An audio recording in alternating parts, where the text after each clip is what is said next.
Hello students, welcome to brain waves by Netri. तो आज हम करेंगे क्लास 7 की हिस्ट्री का chapter 6, devotional path of to the divine. कि डिवोशनल पाथ कैसे होते हैं डिवाइन तक जाने के लिए, मींस गॉड तक जाने के लिए। Now you may have seen people perform rituals of worship और सिंगिंग भजन्स, कीर्तन्स और कवालीज, और even repeating the name of the god in silence, and notice that some of them are moved to tears.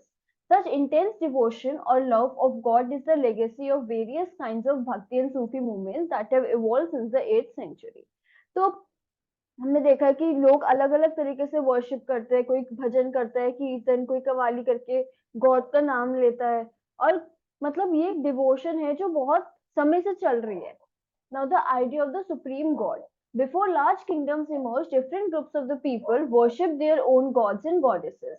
तो जब एक बड़ा किंगडम होता है तो होता है कि सब लोग एक ही गॉड की पूजा कर रहे हैं, बट अलग अलग ग्रुप्स हैं तो हर कोई अपने गॉड जिन पे वो मानते हैं, जिस गॉड को वो मानते हैं, वो उसकी पूजा करते हैं।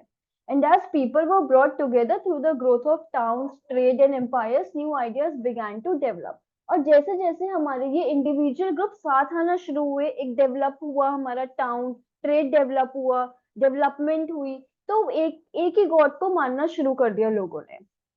The idea that all living things pass through countless cycle of birth and rebirth, performing good deeds and bad, came to be widely accepted. Similarly, the idea that all the human beings are not equal even at the birth gained ground during this period. क्या होता है कि जैसे हमें पता है कि हमें साइकिल में ही है कि हम पहले बर्थ लेते हैं, फिर डेथ हो जाती है, हम फिर से रीबर्थ लेते हैं, और है ना ये कि हमारे जो पहले कर्म है उस हिसाब से हमें बर्थ मिलता है। तो इसलिए ये बहुत ज्यादा वाइडली एक्सेप्टेड था।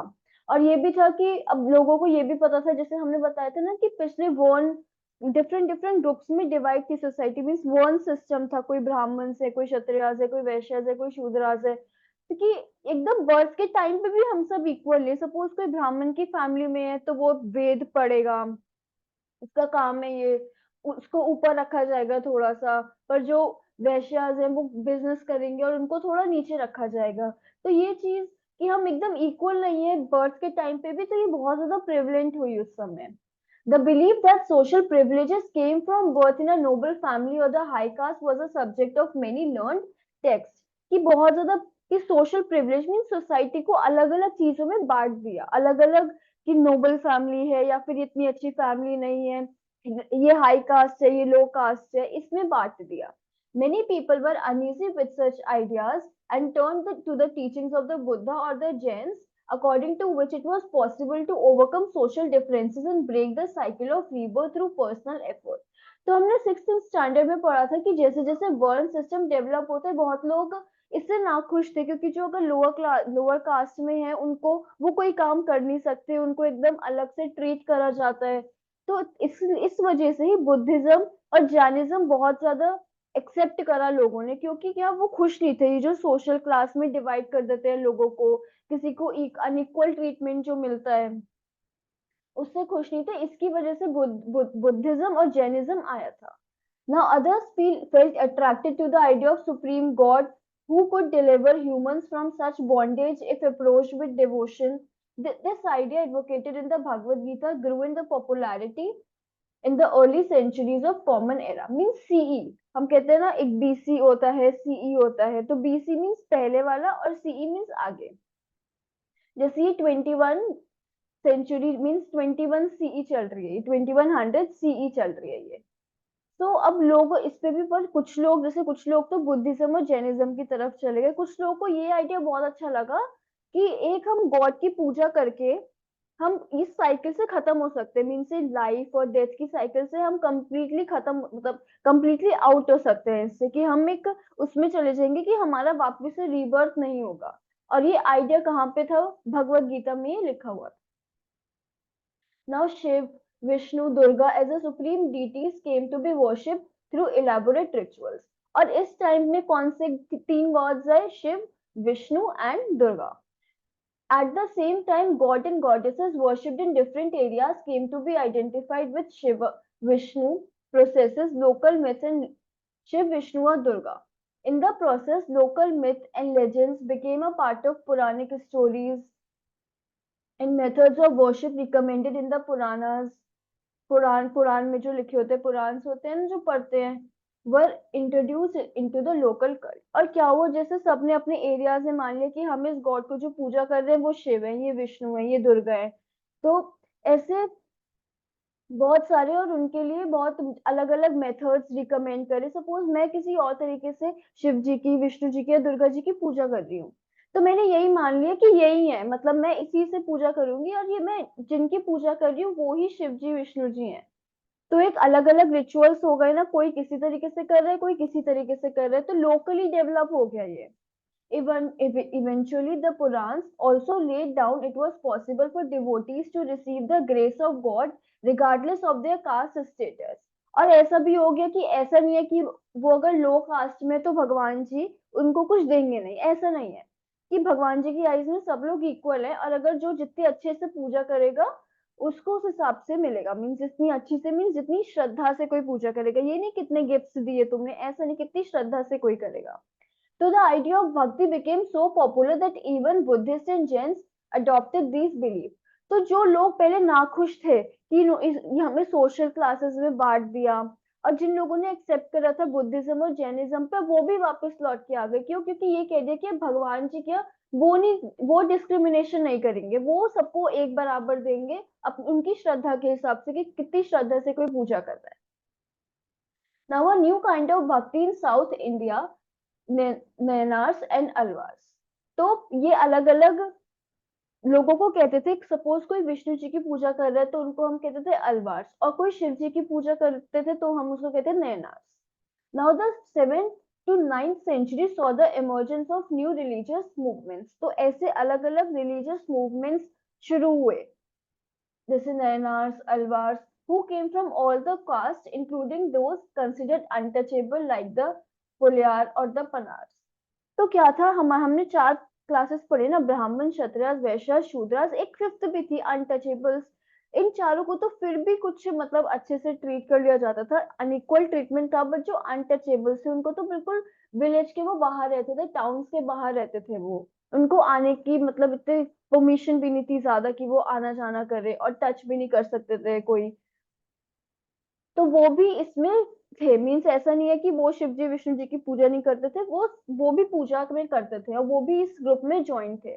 They were sharply critical of the Buddhists and Jains and preached ardent love for of Vishnu and of Shiva और Vishnu as the path of salvation। कि इस पाथ से हम जाएंगे तो हमें एक डिवाइन पाथ मिलेगा, और फिर हम इस जो लाइफ और डेथ की जो साइकिल है उससे हम मुक्त हो जाएंगे। They drew up the ideals of love and heroism as found in Sangam literature। Sangam literature हमने पढ़ा था ना क्लासेस में, जो नीचे मीन्स डेक्कन एरिया में, in the parts of Tamil Nadu, Karnataka, Kerala में जो ग्रो होता है संगम लिटरेचर, उसकी बात हो रही है यहाँ पे। और उसको डिफरेंट डिफरेंट उसमें ब्लेंड कर दिया विद द वैल्यूज ऑफ भक्ति, कि लव, अपने मतलब लव और भक्ति को, लव और हीरोइज्म को उन्होंने ब्लेंड कर दिया भक्ति के उससे। Now the Nayanars and the Alvars went from place to place composing exquisite poems in praise of the deities enshrined in the villages they visited and set them to music। और अब जो अलवार्स और नैनार्स थे वो अलग अलग जगह जाते थे, अलग अच्छे अच्छे पोएम्स गाते थे विद म्यूजिक, तो लोगों बहुत अट्रैक्ट होते थे इस चीज से। तो यहाँ पे नैनार्स और अलवार्स का दे रखा है कि कितने थे नैनार्स, कौन से क्लासेस के थे वो। Now, between the 10th and 12th century, the Cholas and the Pandyas kings built elaborate temples around many of the shrines visited by the saint poets, strengthening the links between the Bhakti tradition and temple worship। और बहुत सारे 10th to 12th century में जो चोलास थे, पांड्यास थे, जो बिल्कुल डेक्कन में थे, मीन्स जो कर्नाटका, वही डेक्कन आप समझ जाए ना, बिल्कुल नीचे वाले पोर्शन की मैं बात कर रही हूँ इंडिया के। तो उन्होंने बहुत ज्यादा टेम्पल्स बिल्ड हुए वहां पे। This was also the time when these poems were compiled. और यही टाइम थी जब ये पोएम्स भी कंपाइल हुई, एक जगह हमने क्या इनको कंपोज करके रखा। बिसाइड्स हेगियोग्राफीज और religious biographies of the Alvars and Nayanars were also compose. क्या मीन्स बायोग्राफीज होती है जब हम कोई जीवनी लिखी होती है, मीन्स जीवनी बायोजियोग्राफी, बायोग्राफीज होती है, जैसे कोई अपने बारे में लिखे कि मेरी लाइफ ऐसी गई, तो writing of the saint means जो सेंट होते थे, जो पूजा करवाते थे, पुजारी जो होते थे, उनकी लाइफ के बारे में भी लिखा जाता था। Today we use these text as a source of writing histories of the bhakti tradition. और आज जो हम भक्ति ट्रेडिशन के बारे में लिखते हैं वो इसी सोर्स को यूज करके लिखते हैं। So this is a poem. Now philosophy and bhakti.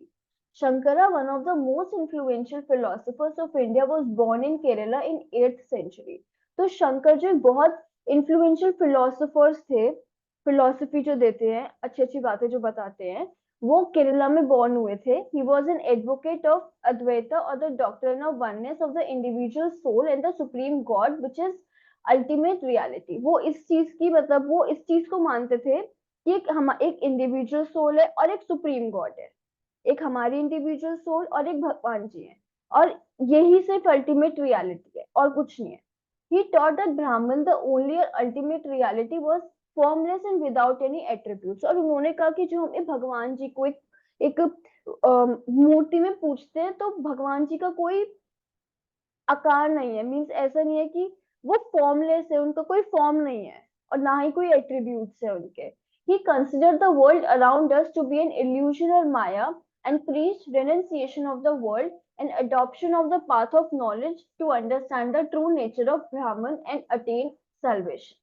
उन्होंने क्या कहा कि ये जो हम रह रहे हैं ना, ये सब एक माया है। मीन्स माया होती है ना, जैसे जो झूठी होती है तो उसको हम कहते हैं माया, ये इल्यूजन है सिर्फ, ये सच्चाई नहीं है इसमें बिल्कुल भी। और उन्होंने कहा कि हम अगर इस पाथ को लेंगे, नॉलेज वाले पाथ को, कि हमें नॉलेज वाले पाथ को अडॉप्ट करना चाहिए और अच्छे से साल्वेशन अटेन करें, ऐसे हम साल्वेशन अटेन कर सकते हैं। ये जो हम पूजा कर रहे हैं इनका कोई फॉर्मलेस है, तो ये पूजा हमें नहीं करनी चाहिए, हमें नॉलेज गेन करनी चाहिए कि कैसे हम, और जैसे जैसे हम नॉलेज गेन करेंगे वैसे वैसे हम साल्वेशन को अडॉप्ट करेंगे। Ramanuja, born in Tamil Nadu in 11th century, ये भी बहुत डीपली इन्फ्लुएंस थे Alvars.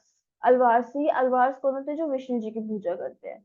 According to him the best means of attaining salvation was through intense devotion to Vishnu. और इनके हिसाब से क्या था, अगर हम इंटेंस डिवोशन शो करेंगे विष्णु जी को, तब हमें salvation मिल जाएगी। Vishnu in his grace helps the devotee to attain the bliss of union with him.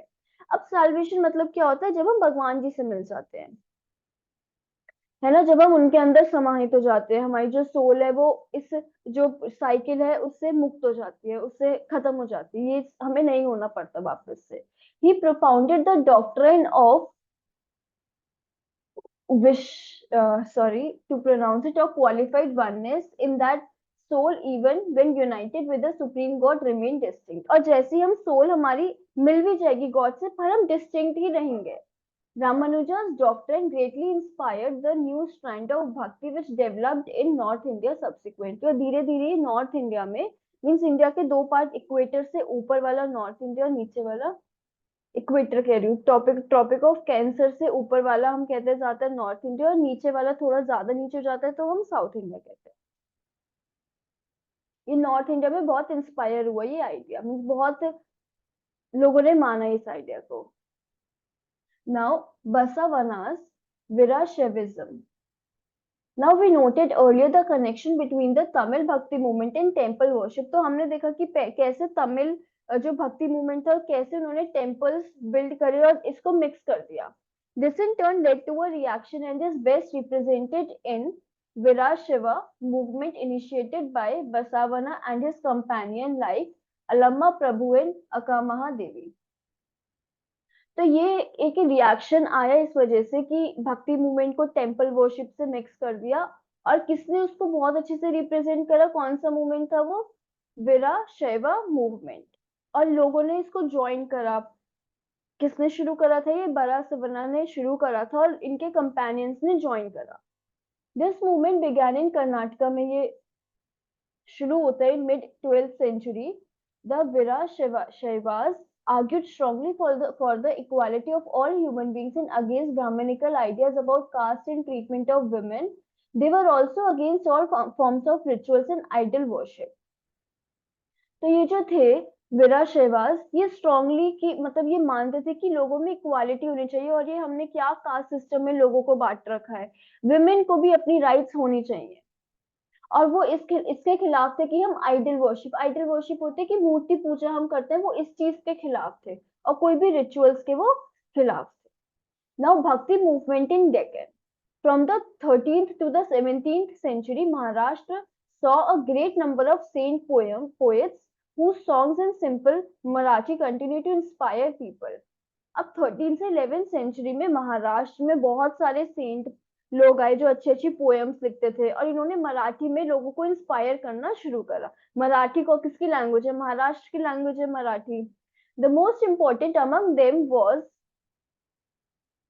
Dhyaneshwar, इसको हम ज्ञानेश्वर कहते हैं, Namdev, Eknath and Tukaram, as well as women like Sakhubai and the family of Choka Mela, who belonged to the untouchable Mahar caste.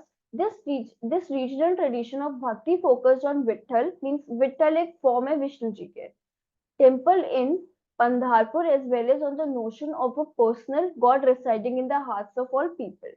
तो इन्होंने मराठी में लोगों को inspire करना शुरू करा और बहुत लोग इससे ज्वाइन हुए, चाहे वो किसी अनटचेबल से हो या कोई हाई कास्ट हो, हर लोग इससे जुड़े हुए थे।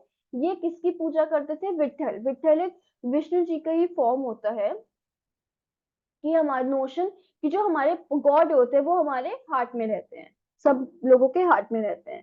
These saint poets rejected all, और ये जो सेंट थे इन्होंने हर चीज रिचुअल्स जो ब्राह्मण्स करते थे उनको मानने से मना कर दिया कि हम नहीं मानते ये रिचुअल्स, और सोशल डिफरेंसेस जो सोशल कास्ट में डिवाइड कर रखी थी उसको भी इन्होंने मना करा।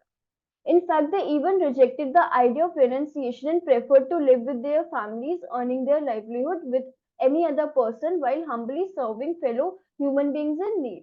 और इन्होंने किस चीज को प्रमोट करा कि ये जो साल्वेशन है कि अकेले चले जाओ और मेडिटेशन करो, उसको उन्होंने रिजेक्ट कर दिया। उन्होंने कहा ऐसा कुछ नहीं है, अच्छे से अपनी फैमिली के साथ रहो, लोगों की मदद करो, सर्व करो, अलग दूसरे ह्यूमन बींग्स की वो हेल्प करो। इस चीज को इन्होंने कहा कि ये ह्यूमनिस्ट आइडिया है और इस चीज से हम शेयर करेंगे दूसरों के pain. As the famous Gujarati saint Narsinh Mehta said, they are Vaishnavas who understand the pain of others. और ये हमने पढ़ा विष्णु जी की पूजा करते थे, और तो ये क्या हो गए? अलवर्स। और इन्होंने कहा कि सिर्फ वैष्णव है, मीन्स जो विष्णु जी की पूजा करते हैं यही है जो लोगों का जो लोगों का दर्द समझते हैं, पेन समझते हैं और लोगों का। तो दिस इज अगेन की क्वेश्चन कर रहे हैं सोशल ऑर्डर। ये एक मराठी में डिवोशनल पोएम है कि कैसे सोशल कास्ट में लोगों को डिवाइड कर रखा है। Now we come to Nathpanthis, Siddharth and yogis. अब ये कौन थे? A number of religious groups that emerged during this period criticized the ritual and other aspects of conventional religion and other social order using simple logical arguments. तो जो भी religious groups इस time में emerge हुए उन्होंने सबने कहा कि इसे सोशल ऑर्डर नहीं होना चाहिए, और वो इस रिचुअल्स को या फिर जो पुरानी तरीके से मेथड से ट्रेडिशनल मेथड्स ऑफ वर्शिप थे उन लोगों को मानने से मना कर दिया। अमंग देम 3 लोग थे नाथपंथी, सिद्धाचार्य जो सिद्धि होते हैं ना, सिद्धि जो अब अटेन कर लेते हैं, नाथपंथीज एंड योगीज जो होते हैं दे एडवोकेटेड रेनंसिएशन ऑफ द वर्ल्ड। वो हर चीज छोड़ देते हैं, वर्ल्ड से वो अलग रहते हैं फॉरेस्ट में और मेडिटेशन करते हैं। To them, the path of salvation lay in the meditation on the formless ultimate reality and the realization of oneness with it. वो उन्होंने एक अलग पाथ चूज करा। जैसे हमने पहले मराठी में जो हमने पढ़ा था उनका देखा कि वो है कि रिनंसिएशन पे नहीं जाना, हमें बस जो हेल्प है हमें अपनी फैमिलीज के साथ रह के जो मदद जिसको हेल्प करनी चाहिए, लोगों की ह्यूमैनिटी दिखानी चाहिए। बट ये इनका क्या था, जो ये योगीज या सिद्धार्थ थे, इनका था कि नहीं हमें अलग से रेनंसिएशन मेडिटेशन करनी चाहिए ताकि हमें रियलाइज हो कि हम एक अल्टीमेट रियलिटी मींस गॉड से मिक्स हो रहे हैं, मर्ज हो रहे हैं, रियलाइज की वननेस हो रही है, एक ही बन रहे हैं। टू अचीव दिस, और इसको अचीव करने के लिए बहुत ज्यादा ट्रेनिंग चाहिए हमें, माइंड की, अपनी बॉडी की, और बहुत ज्यादा योग आसन करने पड़ेंगे उसके लिए, ब्रीदिंग एक्सरसाइज, मेडिटेशन करनी है। These groups became particularly popular among low caste. Their criticism of conventional religion created the ground for devotional religion to become a popular force in northern India. और ये जो चीज थी ना, ये लो कास्ट में बहुत ज्यादा फैली। क्यों? क्योंकि उन्होंने एक तो मना करा, सोशल ऑर्डर को कहा, एक उन्होंने कहा कि डिवोशन के पाथ पे जाओ। जो पुराने ब्राह्मण्स के रिचुअल्स चल रहे थे, उन्होंने बिल्कुल मना कर दिया उसका। तो ये इसलिए जो लो कास्ट ग्रुप्स थे उनमें बहुत ज्यादा प्रेवलेंट हुआ इन नॉर्दर्न इंडिया में। Now, Islam and Sufism. The Sant had so much in common with the Sufis, so much so that it is believed that they adopted many ideas of each other. अब संत और Sufis में बहुत ज्यादा, एक संत होता है, संत हम कहते हैं जो हिंदुइज्म से रिलेटेड होता है, और सूफी हम कहते हैं ज्यादा जो इस्लाम से रिलेटेड होता है। तो उन्होंने कहा बहुत ज्यादा दोनों में सिमिलरिटी, दोनों बहुत ज्यादा सेम है। सूफीज वर मुस्लिम मिस्टिक्स, जैसे सूफीज भी मुस्लिम होते थे। सूफीज मुस्लिम मिस्टिक, जैसे जो बोलते नहीं है, जो बताते हैं, वो सूफी। They rejected outward religiosity and emphasized love and devotion to God and compassion towards all fellow human beings। इन्होंने भी कहा कि लोगों को प्यार से ट्रीट करना चाहिए, डिवोशन होनी चाहिए गॉड में, कंपैशन होता है कि जो मदद में है, मीन्स जो लो कास्ट है या फिर जो किसी की मदद करनी है, तो हमें उसके लिए कंपैशन शो करना चाहिए, मीन्स एम्पैथी लानी चाहिए, दया का भाव आना चाहिए हमारे अंदर। इस्लाम प्रोपोगेटेड स्ट्रिक्ट मोनोथेइज्म और सबमिशन टू वन गॉड। इस्लाम में एक ही गॉड को माना जाता है। In the 8th and 19th centuries, religious scholars developed different aspects of the holy law, Shariat, and the theology of Islam. तो नाइन्थ और एट्थ और नाइन्थ सेंचुरी में डेवलप हुआ इस्लाम, लोगों ने उसको शरीयत लॉ बनाया, फिर इस्लाम को उसको एक उसमें बनाया रिलीजन में। With the religion of Islam gradually became more complex, और धीरे धीरे इसको कॉम्प्लेक्सिटी इसकी बढ़ती गई। Sufis provided it with additional dimension that favored a more personal devotion to God. The Sufis often rejected the elaborate rituals and codes of behavior demanded by Muslim religious scholars. अब जो मुस्लिम religious scholars बहुत ज्यादा मांगते थे कि tough एकदम चीज, कि इलेबोरेट तरीके से रिचुअल्स हो, ऐसा बिहेवियर शो करना है, बट सूफीज कहते थे नहीं, मतलब ऐसा कुछ नहीं है। वो एक पैसिव व्यू रखते थे। They sought union with the God much as a lover seeks his beloved with a disregard for world. तो वो पर वो सूफीज जो थे वो कहते थे कि ऐसा कुछ करने की जरूरत नहीं है, बस नॉर्मल की लोगों को लव से शो करो, डिवोशन दो गॉड के प्रति। Like the saint poets, the Sufis to compose poems. जैसे सेंट जो थे वो भी पोएम्स लिखते थे, ऐसे ही सूफीज पोएम्स बनाते थे, expressing their feelings in the rich rich literature in prose, means poems में, including anecdotes and fables developed around them. मतलब ये स्टोरीज के फॉर्म में बताते थे। Among the great Sufis of Central Asia were Ghazali, Rumi and Sadi. तो ये एक सेंट्रल एशिया के, मीन्स एशिया के भी, वो भी सेंट्रल पार्ट, उसके ग्रेट सूफीज के नाम है। जैसे नाथपंथी, सिद्धार्थ, योगीज थे। सूफीज भी बिलीव करते थे कि जो हमें पहले the heart can be train, heart को ट्रेन करना पड़ेगा कि हम एक अलग व्यू में देख सके, एक अलग वे में देख सके दुनिया को। They developed elaborate methods of training using zikr, means chanting of a name or sacred formula, contemplation, sama singing, dancing, discussion of parables, breath control, and under the guidance of a master or peer. They emerged the silsilas, a spiritual genealogy of Sufi teachers, each following a slightly different methods, tariqa, or instruction and ritual practice. तो इन्होंने भी अलग अलग training ली, कि कोई dancing से सिखाता था, कोई सिंगिंग से सिखाता था, हर एक मास्टर का एक अलग तरीका होता था, बट वो एक अलग पाथ तो वो लेते थे, बट उनका जो मेन गोल था वो सबका सेम था।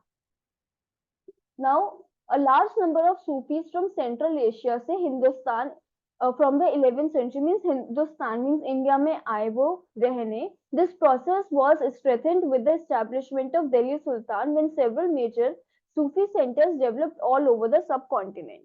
और ये कब ज्यादा बढ़ा, कि कब मीन्स जो सूफीज थे वो कब आना शुरू हुए, जब दिल्ली सुल्तान, मीन्स होता है ना एक जगह मुस्लिम का ही रूल है, तो हम वहीं पे ही जाएंगे। तो इस वजह से बहुत सारे सूफी सेंटर्स बनने लगे। द चिश्ती सिलसिला was among the most influential order. उसमें से एक चिश्ती सिलसिला था, वो बहुत एक इम्पोर्टेंट था influential order. It had a long line of teachers like Khwaja Muinuddin Chishti of Ajmer, Qutbuddin Bakhtiyar Kaki of Delhi, Baba Farid of Punjab, Khwaja Nizamuddin Auliya of Delhi and Bande Nawaz गिसुदराज of Gulberg. तो ये अलग अलग सूफी नाम दे रखे हैं जो बहुत ज्यादा इंफ्लुएंशियल मास्टर थे, लोग थे जो। Now the Sufi masters held their assemblies in khanqahs और द हॉस्पिसेस, मीन्स वहीं पे जहाँ पे रिलीजियस ऑर्डर ये दे सकते थे। ये होता है जैसे रेंट पे हम रहते हैं, जैसे house of rent for travellers, जो जैसे होटल टाइप होता है, तो वहां पे ये देते थे। Devotees of all the descriptions, including members of royalty and nobility and ordinary people। और ऐसा कुछ नहीं था कि सिर्फ नोबल्स ही जाएंगे, मीन्स हाई कास्ट के लोग ही जाएंगे, या जो एरिस्टोक्रेट्स हैं वही जाएंगे। नॉर्मल से नॉर्मल पीपल भी जा सकता था और एकदम हाई कास्ट भी जा सकता था। और वहां पे वो क्या डिस्कस करते थे? स्पिरिचुअल मैटर्स डिस्कस करते थे, डिबेट करते थे, अलग अलग चीजें, अलग अलग म्यूजिक और डांस सेशंस होते थे, अलग अलग वर्ल्डली प्रॉब्लम्स लोग डिस्कस करते थे। Often people attributed Sufi masters with the miraculous powers that they could relieve others or their illness and troubles। और often जो है लोग कहते थे कि ये जो सूफीज है ये हमारी प्रॉब्लम को सुनते हैं और हमें बाहर निकालते हैं इस चीज से। और एक दरगाह बनाया जाता था जहाँ पे लोग जाते थे अपनी फैमिलीज के साथ पूजा करने के लिए। Now the new religious development in north India, अब नए नए डेवलपमेंट होने लग गए। हमने देखा कि भक्ति मूवमेंट बहुत ज्यादा चल रहा है, और अब कौन सी एज आ गई है जहाँ पे इस्लाम फैल रहा है, ब्राह्मणिकल हिंदुइज्म फैल रहा है, सूफिज्म, बहुत सारे भक्ति के मीन्स अलग अलग लोग फॉलो कर रहे हैं, अलग अलग स्ट्रैंड्स हो गए हैं भक्ति के, नागपंथी, सिद्धार्थ, योगी, और हर एक दूसरे को इन्फ्लुएंस कर रहा है। और हमने ये भी देखा है पिछले चैप्टर में, अलग अलग किंगडम्स आ रहे हैं, मीन्स पहले बड़ा था फिर वो टूट जाता है तो बहुत नए नए किंगडम्स इमर्ज होते हैं। इस वजह से नए नए प्रोफेशन आ रहे हैं, ट्रेड बढ़ा है लोगों का, न्यू रोल्स मिल रहे हैं लोगों को। तो some of them like Kabir and Baba Guru Nanak rejected all the orthodox religion. तो कबीर और बाबा गुरु नानक जी ने हर चीज रिजेक्ट कर दी, मीन्स जो ऑर्थोडॉक्स रिलीजन ये चले आ रहे हैं इनको रिजेक्ट करा। और others like Tulsidas and Surdas accepted existing belief and practices but wanted to make them accessible to all। तो कुछ तो ऐसे थे जिन्होंने इन सबको रिजेक्ट कर दिया, कुछ ऐसे थे जिन्होंने एक्सेप्ट तो करा बट ये चाहते थे कि और लोगों में भी ये जाए, और लोगों में फैले, एक्सेसिबल हो और लोग भी पूजा कर पाए ऐसे। So Tulsidas conceived of God in the form of Ram। Tulsidas composition the Ramcharitramanas written in Avdi, a language which is Eastern UP की जो language है is important both as an both as an expression of his devotion। तो ये eastern UP means ये वाले UP की जो language है। Surdas was a ardent devotee of Krishna. अब इस वजह से कौन आए? तुलसीदास जी आए जिन्होंने रामचरितमानस लिखी, कंपोज करी। ऐसे ही सूरदास आए जो बहुत अच्छे डिवोटी थे, मीन्स बहुत ज्यादा आर्डेंट डिवोटी थे, एकदम बहुत कट्टर डिवोटीज कृष्ण जी के। हिज compositions compiled in सुरसगरा, सूरा सरावली, संहिता, साहित्या लहारी और इन्होंने ये सब कंपाइल करी, एक जगह रखी और अपनी डिवोशन को एक्सप्रेस करा। Also contemporary was Shankardev of Assam who emphasise devotion to Vishnu and compose poems and plays in Assamese. ऐसे ही असम के शंकरदेव ने भी बहुत सारे कंपोज करे, डिवोशन दी अपनी विष्णु जी को, और बहुत सारे प्लेस बनाए असम लैंग्वेज में। ही began the practice of setting up namghar houses of recitation and prayer, a practice that continues to date। और इन्होंने क्या करा, बहुत सारे हाउस ऐसे बनाए जहाँ पे लोग जाके प्रेयर कर सकते हैं। Now this tradition also included saints like Dadu Dayal, Ravidas and Mirabai. Mirabai was a Rajput princess जिनकी बहुत अच्छी फैमिली में, रॉयल फैमिली ऑफ मेवाड़ में शादी हुई थी। Mirabai came become a disciple of Ravidas, a saint from caste considered untouchable. पर वो मतलब कौन होती है कि मीराबाई होती है, वो उनकी बहुत रॉयल फैमिली में शादी होती है मेवाड़ के, बट वो किसकी डिसाइपल थी, मीन्स कौन उनका टीचर था? रविदास। और जिनको क्या कहा जाता है कि वो अनटचेबल कास्ट से बिलोंग करते थे। पर वो बहुत ज्यादा कृष्ण जी की मीन्स बहुत ज्यादा भक्त थी वो, और उनके भजन में बहुत ज्यादा अपना इमेंस डिवोशन वो शो करती थी, उनके भजन गाती रहती थी। तो हर songs also openly challenge the norms of upper caste and became popular with the masses in Rajasthan and Gujarat. तो उनके जो सॉन्ग्स थे वो अपर कास्ट को इतने अच्छे नहीं लगे और फिर बहुत ज्यादा मतलब एक चैलेंज शुरू हो जाता है। पर इसके बाद भी बहुत पॉपुलर हुई वो, उनके सॉन्ग्स बहुत ज्यादा पॉपुलर हुए राजस्थान और गुजरात में। A unique feature of most of the saints is that their works were composed in the regional languages and could be sung। और बहुत एक अच्छी फीचर क्या थी, जैसे हमने पढ़ा था कि जो महाराष्ट्र में मराठी सॉन्ग से गाने बनते थे, सॉन्ग्स पोएम्स बनती थी, ऐसे ही रीजनल लैंग्वेजेस में बनते थे हर जगह के। और इसलिए लोग गा भी सकते थे, जैसे है ना कि अगर किसी मैं फॉरेन लैंग्वेज में गाऊं तो लोगों को नहीं समझ आएगा, बट अगर मैं उन्हीं के लैंग्वेज में कुछ अगर गाती हूँ, कुछ पोयम सुनाती हूँ, तो उनको समझ आएगा और फिर एक वो भी बनेगा, पॉपुलर भी होंगी वो। और जनरेशन टू जनरेशन वो एकदम हैंडेड होती थी। Usually, the poorest, most deprived communities of women transmitted these songs, often adding their own experience। अब जो बहुत पुअरेस्ट होता था वो एक से दूसरी जगह जाके इन सॉन्ग्स को और बहुत ज्यादा पॉपुलर करता था। Thus, the songs as we have them today are much of a creation as of a saint, as of generation of people who sang them। They have become a part of a living popular culture। तो अब ये part ही बन गए हैं, कोई भी गाना हो तो एक पार्ट बन जाता है, हमें उसके अगर म्यूजिक अच्छा लगता है तो वो हमारी, हम सुनते हैं उसको। नाउ वो क्लोजर लुक अब देखते हैं कबीर पे। Kabir who probably lived in 15th 16th century was one of the most influential saint। ये सेंट थे Kabir, Kabir Das. He was brought up in a family of Muslim जुल्हास और वीवर्स। ये मुस्लिम फैमिली में इनका बर्थ हुआ था। ये मुस्लिम फैमिली में रहते थे जो कि बनारस के पास रहते थे ये कहीं। We have a little reliable information about his life, और हमें इनकी लाइफ के बारे में ऐसी कोई इंफॉर्मेशन नहीं है।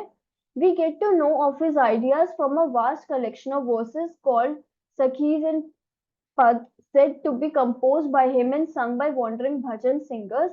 Some of them were later collected and preserved in Guru Granth Sahib, Panchwani and Bijak।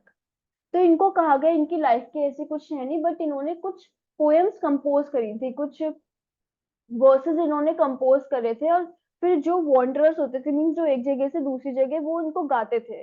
और कुछ प्रिजर्व भी हुई हैं गुरु ग्रंथ साहिब में भी, पंचवानी और बीचक में भी बहुत ज्यादा इनकी जो पोएम्स हैं वो प्रिजर्व हैं अभी भी। Now, Kabir's teaching were on the complete or were based on a complete indeed vehement rejection of a major religious tradition। इन्होंने जो मेजर ट्रेडिशंस चल रहे थे, रिलीजन चल रहे थे उस समय, उसको रिजेक्ट कर दिया। इन्होंने हर चीज को मतलब हर चीज की इन्होंने थोड़ी थोड़ी कमी गिनाई, जैसे ब्राह्मणिकल हिंदुइज्म की भी, इस्लाम की भी। The preeminence of the priestly classes और द कास्ट सिस्टम, इन्होंने कास्ट सिस्टम को गंदा कहा। इन्होंने प्रीस्टली क्लासेस की, जो ब्राह्मण जो एकदम ऊपर है, उसको भी गलत कहा। The language of his poetry was a form of spoken Hindi widely understood by ordinary people। He was sometimes he also sometimes used cryptic which is difficult to follow। और वो कौन सी लैंग्वेज में अपनी पोएम्स लिखते थे, poetry करते थे? Normal Hindi language में, जो बहुत ज्यादा प्रेवलेंट थी, जो बहुत ज्यादा चलती थी। बट कोई कोई पोएम वो ऐसे थे जो एकदम बहुत डिफिकल्ट लैंग्वेज में वो लिखते थे, बोलते थे, जो कि बहुत आसानी से समझ में नहीं आती। Now, Kabir believed in a formless supreme God and preached that the only path to salvation was through bhakti and devotion। कि कबीर जी ने भी यही कहा कि अगर हमें सुप्रीम गॉड के पास जाना है तो भक्ति और डिवोशन का पाथ है।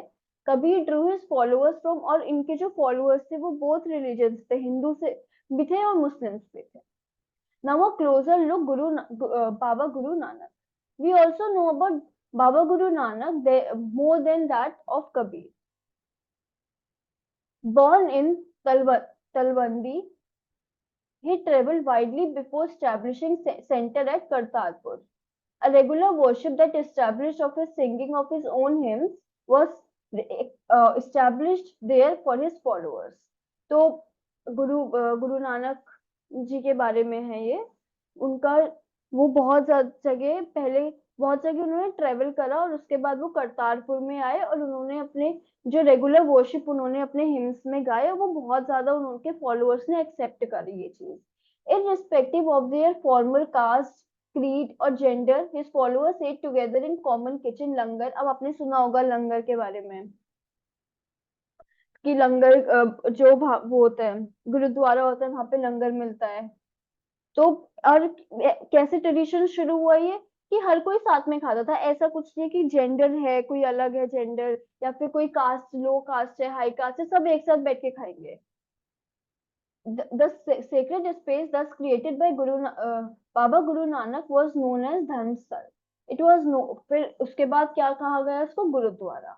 Now before his death in 1539, Baba Guru Nanak appointed one of his followers as his successor। और जब उनकी डेथ हुई, डेथ होने से थोड़ी पहले उन्होंने अपना सक्सेसर है कि मैं, मतलब मेरी डेथ हो जाएगी तो इसके बाद इसकी पूजा करनी है, जैसे आप इसको मानना है, जैसे आप मुझे मानते थे, जो भी आप मुझे मानते थे, अब वो इनको मानना है। ये होता है successor. His name was Lehna, but he came to be known as Guru Angad, signifying that he was part of Baba Guru Nanak himself। कि वो उनका नाम क्या था पहले, लहना, बट उनका नाम उन्होंने चेंज क्या कर लिया, गुरु अंगद, ये दिखाने के लिए कि मैं भी मतलब उनका ही पार्ट हूँ, मुझे अलग मत समझो। Guru Angad compiled the compositions of Baba Guru Nanak, to which he added his own in the new script called Gurumukhi। कुछ जो कॉम्पोजिशंस, जो हिम्स गुरु नानक जी ने गाए थे, गुरु नानक जी ने बोले थे, और कुछ जो उन्होंने गुरु अंगद जी ने गाए थे, उन सबको मर्ज कर दिया और एक बुक में रखा, उसको हम कहते हैं Gurmukhi. Now the three successors of Guru Angad also wrote their name of Nanak, and all of their compositions भी कंपाइल्ड बाय गुरु अर्जन। अब गुरु अंगद और गुरु अर्जन ने और तीनों की कंपाइल करी। टू दिस कंपाइलेशंस वो एडेड द राइटिंग्स ऑफ बहुत सारी फिगर्स की भी ऐड हुई, जैसे संत कबीर हमने ऊपर पढ़ा, शेख फरीद, भगत नामदेव, गुरु तेग बहादुर, इन सब की कंपाइलेशन भी ऐड होती गई। Now in 1706 this compilation was authenticated by Guru Tegh Bahadur, son and successor Guru Gobind Singh. गुरु गोबिंद सिंह ने इसका नाम चेंज कर दिया। उन्होंने क्या कहा था, गुरु गोबिंद सिंह वो लास्ट गुरु थे, तो उन्होंने कहा कि अब गुरु के बजाय ये जो बुक है, ये इसकी आपको पूजा करनी है। तो और उसको नाम क्या रख दिया, गुरु ग्रंथ साहिब, की ये अब आपका गुरु है। द नंबर ऑफ बाबा गुरु नानक बहुत ज्यादा बढ़ गए 16th सेंचुरी में। They belong to a number of caste, but traders, agriculturist, artisans and craftsman predominated. कि बहुत ज्यादा अलग अलग प्रोफेशन में ज्वाइन हुए, बट मेनली कौन थे, traders, agriculturist, artisans and craftsman बहुत ज्यादा प्रीडोमिनेटेड थे। Now, this may have something to do with Baba Guru Nanak's insistence that his followers must be householders and should adopt productive and useful occupation. They were also expected to contribute to the general funds of the community followers। So, normal है कि आप लोग को काम करना है और कुछ प्रोडक्टिव काम करना है, कुछ ऐसे धोखे, मतलब कुछ गंदा काम नहीं करना है किसी को भी। तो इस वजह से इनके जो फॉलोअर्स थे वो ज्यादातर ऐसे थे जो काम करते थे, जैसे आर्टिशियंस, ट्रेडर्स, अच्छा काम करते थे जो। और इनको कहा गया कि तुम्हें थोड़ा, आप लोग को थोड़ा कंट्रीब्यूट भी करना है कम्युनिटी के खिलाफ, कम्युनिटी के लिए, नॉट खिलाफ, कम्युनिटी के लिए। Now, by the beginning of 17th century, the town of Ramdaspur means Amritsar develop हुआ, और वहां पे एक बहुत सेंट्रल गुरुद्वारा बना, हरमंदिर साहिब। और इसको, इसका नाम बाद में गोल्डन टेम्पल, जिसको हम गोल्डन टेम्पल भी कहते हैं, बट उसका मेन नाम हरमंदिर साहिब ही है। It was virtually self-governing, and modern historians refer to the early 17th century Sikh community as a state within the state. Now, Mughal Emperor Jahangir looked upon them as a potential threat, and he ordered the execution of Guru Arjan in 1606। पर जहांगीर, जो अकबर का बेटा था जहांगीर, उसको लगा कि अगर ये भी रिलीजन बहुत ज्यादा बढ़ गया तो इस्लाम को या फिर इसको थ्रेट हो सकता है, या मुझे भी थ्रेट हो सकता है। तो इन्होंने क्या करा, एग्जीक्यूशन ऑर्डर की, मार दो गुरु अर्जन जी को। The Sikh movement began to be politicized in the 17th century, a development which culminated in the institution of the Khalsa by Guru Gobind Singh in 1699.